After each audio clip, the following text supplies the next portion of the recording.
Hi guys! If you have been feeling like giving up on your manifestation, maybe it's a new relationship or a new job, then this is the video for you.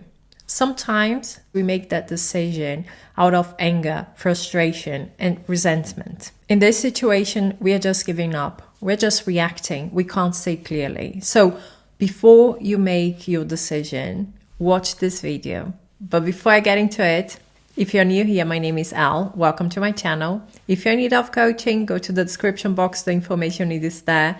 But right now, let's get into today's topic. Many concepts play a role in manifesting the reality that you desire. And the most important concept may be the saturation of the mind. So you have to saturate your subconscious mind with the idea that that desire is for you. And as a consequence of it, the first sign that you will notice is detachment. It's a simple thing to understand because you cannot desire what you already have. One thing that may be difficult for you to do is to decide, to trust that it's done, because that which you desire can't be seen in your reality yet, although you feel like it's real for you within. But the solution for that can't be to continue doing stuff that means that you are in lack. It will get you obsessed with that desire. And it will also train you to look for validation in the external world.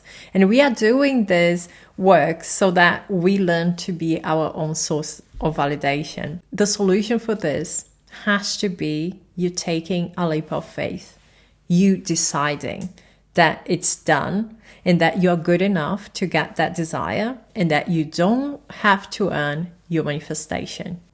By faith, we understand that the universe was created by the word of God, so that what is seen was not made out of things that are visible. I would like to share a story with you that I heard from a Kabbalist. And this is a midrash in the Oral Torah. It's very interesting, and it's about Adam, the first man. So when Adam was born and he opened his eyes, he was in the Garden of Eden. When we hear the Garden of Eden, we imagine a place full of trees, beautiful flowers, meadows, animals running and birds flying and rivers flowing, a paradise on earth. But the reality is that didn't happen. Imagine this. When Adam woke up, he found himself in a desolate wasteland. There was no trees, no animals, no rivers, no meadow, no nothing. And that's because there was not yet rain. And Rashi, the one who wrote this midrash, says that there was not yet rain because there was no human consciousness to cause that rain to fall. There was no human consciousness to recognize the good in it. From this we learn that for things to manifest, the human consciousness has to recognize the good in it. And this will crash the quantum wave and will force an idea to become a fact, to become your reality. And then you may say, yes, but when the man was created, everything else had already been created. God created the trees on the third day, for example. It's what is in the scriptures. And this is very interesting because in the Torah, it says that everything was created, but in potential form.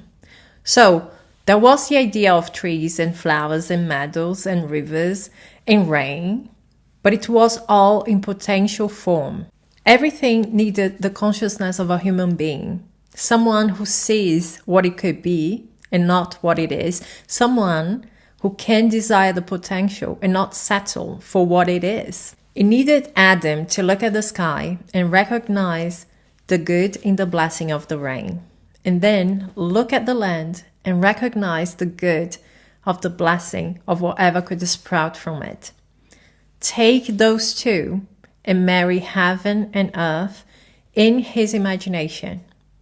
And this is what made the difference, what changed everything. So from this, we learn something that is huge. It is the recognition, the conscious recognition of the good that makes that good sprout and blossom and become a fact. This midrash teaches us that everything already exists in potential form. And that lack awakens in us that desire to recognize the potential. But we still have to do it. We, our human consciousness, is the one who has to marry heaven and earth so that it can sprout and blossom, so that we can experience what we desire as a fact. If we compare our manifestation with a seed, to a degree, we can speed it up. To a degree, we can make sure that everything is going according to plan. We can plant that seed. We can protect it from the weather. We can have lights on it so that it evolves in a faster way. But it still has to evolve. It still has to sprout, become a seedling, and so on. What you have to make sure is that your mindset is on point, that you are in the right feeling state, that you are taking a look at your beliefs and assumptions, that you are choosing your stories, that you are not reacting, that you are dealing with your emotions, that you are in alignment with what you desire to experience. You cannot look at the outside and then make internal decisions about what is happening there, because you have to learn to be your own source of validation. You are the one who has to see and recognize the potential. The law of identical harvest or cause and effect is impersonal and can be used to bring into your experience anything you can conceive. Since creation's finished, every possible state already exists. Your fusion with a particular state, imagining the feeling, what you would experience were you in that state, causes that state to be projected on your screen of space. This law cannot be changed or broken, and always reproduces in your outer world the exact duplicate of any belief you consent to as true. If you would change your world, you must change your beliefs.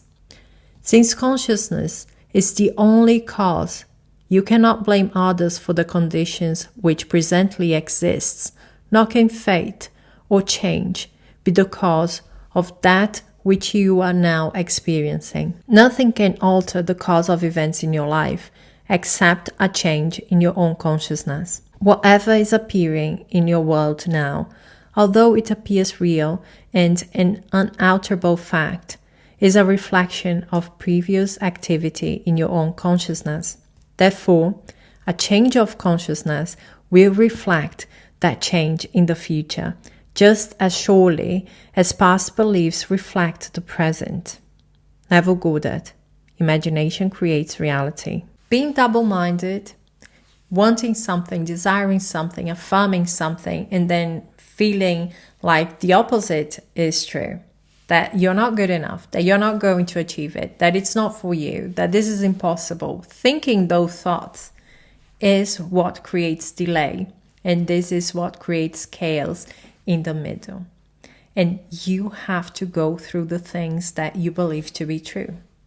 So before you decide to quit, before you decide to give up, choose to be consistent. Choose to believe in your dreams. Choose to believe the promise that everything already exists in potential and that it needs your human awareness, consciousness.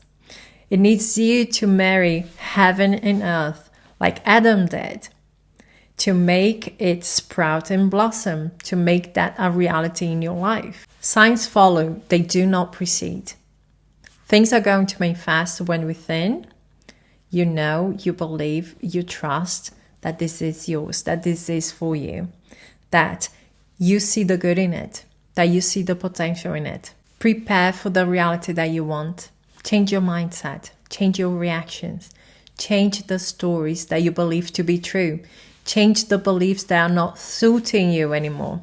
Become the version of you who can have it and sustain it, and do that for you. Don't do it for the desire, because the desire is for you. You're not for the desire, okay? Do that for you. But be the change that you want to have in your life first. And then you are going to see results.